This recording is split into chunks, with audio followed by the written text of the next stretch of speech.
These hooligans run a part 3? Luckily for you guys, us court jesters, Big Ched, And Adam Andrews have collected together yet another list of 10 unusual traditions from medieval times. Welcome to Bumblebee. Number 10. Andrew, is this you? What? There is no lighter way to put this. We talked about a court jester or a fool, but did you know that some medieval royal courts had professional farters? Yes, that's people whose sole purpose in life was to fart. I'm still trying to figure out how Andrew can fart on command, but these guys did it as a job. These guys would fart their way to being rewarded with houses and lands for their fartscapades. Fartscapades that would include passing their intestinal wind in unique, creative, musical, or amusing ways.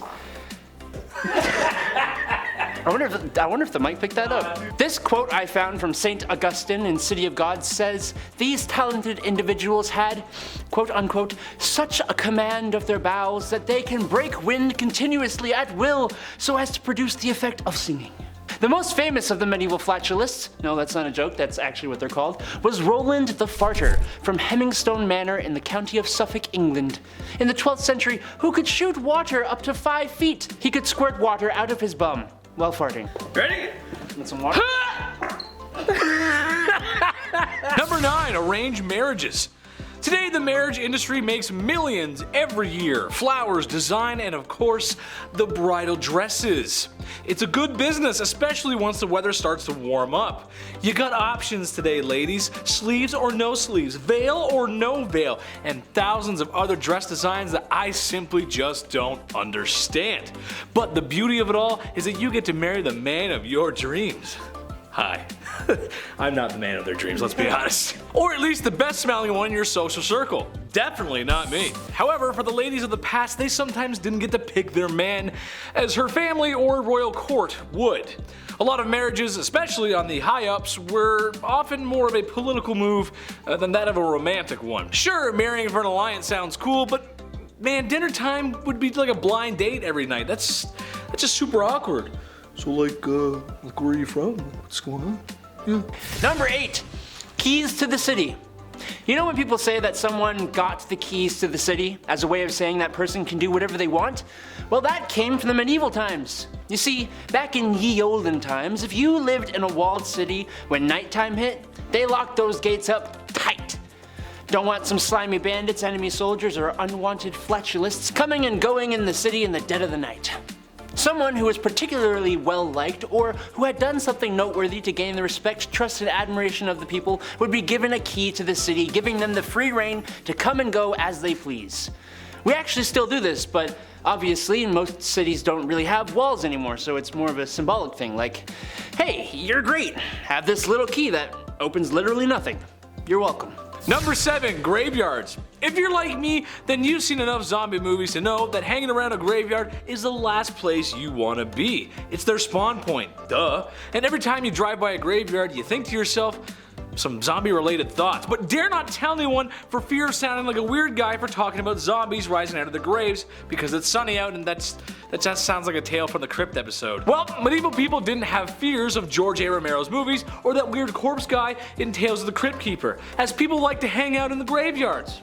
Weird, I know. In medieval times, they were just a part of the town. There weren't really a lot of fences or like barriers. Sometimes there would be plays, small festivals, and even shops set up in graveyards since graveyard shops pay no tax. I guess you could say shop till you drop. All bad impressions aside, I'll stay away, especially with the diseases going around back then. Number 6, cat burning. Excuse me, evil. Medieval people just hated cats. A lot of the ye old people thought cats were symbols or allies of the big red with the horns.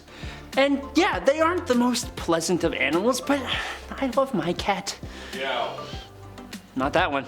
Unfortunately, in the Middle Age France, it was custom to burn a barrel full of live cats over a burning fire every Midsummer's Eve, as people shrieked with laughter and danced around with glee. French kings often witnessed it and even ceremoniously started the fire. But they did much more than that too, like King Charles IX, who threw a live fox onto the fire for added variety. Or in 1648, France's King Louis XIV, then aged just 10, lit the tinder on a large bonfire in central Paris, then watched and danced with glee as a basket of stray cats was lowered into the flames. A man who wrote to his brother about the celebration of coronation of Queen Elizabeth I wrote, Last Saturday, the coronation of Queen Elizabeth was solemnized in the city with mighty bonfires and the burning of a most costly pope, carried by 4 persons in diverse clothing, his belly filled full of live cats, who squalled most hideously as soon as they felt the fire. What the hell? Number 5, castles. Besides a knight in shining armor, what's the first thing you think of when you think of medieval times? Castles! Yeah, obviously. Yes, I'm talking about castles, but bear with me here, just hear me out. Okay, so when we were kids, we all wanted to live in a huge mansion, right? I mean, who doesn't? I wouldn't, though, because, well, it would be a pain in the neck to clean. As you grow up, you start thinking about weird things like that. It would be really difficult to clean. But it's a common wish nonetheless. Well, castles basically are medieval mansions, except with a little twist. These castles are also designed with military strategy in mind. So imagine, if you will, you have a world where your parents have a mansion, but they had to add guard towers and an armory and a battalion of soldiers just in case the next kingdom over gets a little too frisky. The positioning of the castle was also very important too, some built by the coast, on top of hills, and even some inside of mountains, all in the name of protection. To me, that's like some Purge level reality where wealthy homes have to be built with defenses in mind. It's kind of messed up. Number 4. Fair. Punishments for crime in the Middle Ages were different from they are today. Capital punishment happens now still, like it did then, but we don't really put people into exile so much anymore. Unless you count the prison system, but that's another conversation altogether. Back in medieval Ireland, though, someone who de-lifed someone else and was judged to be guilty was given to the deceased's family as their unwilling servant. That is, if they failed to pay the oodles of money required to buy their freedom. As we know, people who were forced into manual labor were not treated too nicely, and they pretty much had no rights at all, being seen as property more than an individual. This means that the family that now owns said person could do whatever they wanted with them. Their life was basically forfeit. Now, if the person who ended the life of one of your beloved family members was now given to you to do whatever you wanted with them, what would you do? Yes, me too. Probably. It seems fair to me. Leave the punishment to those who are most affected by the crime. Number 3, Shark Week. Aunt Flo. She shows up sometimes during those delightful few days that ladies have. I hear you, I know. I'm not a lady, I don't know why I said that. I'm just trying to relate to the audience. But have you ever wondered how things were dealt with before the modern world of feminine hygiene products? Today, you got options, but back then, well, they didn't really exist. Ladies had to come up with methods and honestly, the beginnings of what the products would eventually evolve into. A lot of times it was extra cloth or rags were used, perhaps where the expression on the rag may have come from. Now, I have no issue talking about this because it's natural, it's a part of life. I'm a grown-up, dude. The tradition of this point is in the tradition of hiding it or being ashamed. That's what started in medieval times too, unfortunately. And sadly, it's carried over to today just a little bit. Some even consider cramps to be a punishment for Eve's original sin back then, which is just so stupid. Things have gotten a little better, but I think you can all agree with me, ladies. It's time for everyone else to grow up a little bit. Number 2, trick or treat, it's Christmas. What? Sorry. In Northern Europe and Scandinavian countries, Yule time meant adopting the tradition we are familiar with from modern Halloween. Dressing up like your favorite spooky characters. Or what it is now, trying to one-up your friends with the hottest insert occupation here costume you can. They didn't dress up as sexy cats or nurses though. But from the day of Christmas to the 12th night, young men would dress up according to, quote unquote, the old fashion of the devil, and go around in the night scaring people in the streets. These young spunky lads would go about as ghosts, trolls, or other strange creatures, and in the 16th and 17th century, some men would even dress as the Yule goat, terrifying children and coming into people's houses demanding cake or cheese, then pleasantly thanking them if he received something, or whacking them with a stick if he didn't. Then the goat would just hop on out of there like this. That was cute, dude. Thanks, man. Number 1, Lord's Right. This one is just so messed up. Okay, so back in medieval times, imagine if you will that you've just been married to a beautiful woman. Just finished walking down the aisle when the local lord of the land makes a surprise appearance at your wedding. At first you bow and welcome his lordship. That's when he grabs your blushing bride-to-be and looks at you with the snobbiest look a royal could and says, "Sorry bud, Lord's right, gotta take her for a test drive." To make sure everything's great. Yes, that's right, there was a law, or a code if you will, that allowed lords to entertain wives for a few hours. like a few seconds.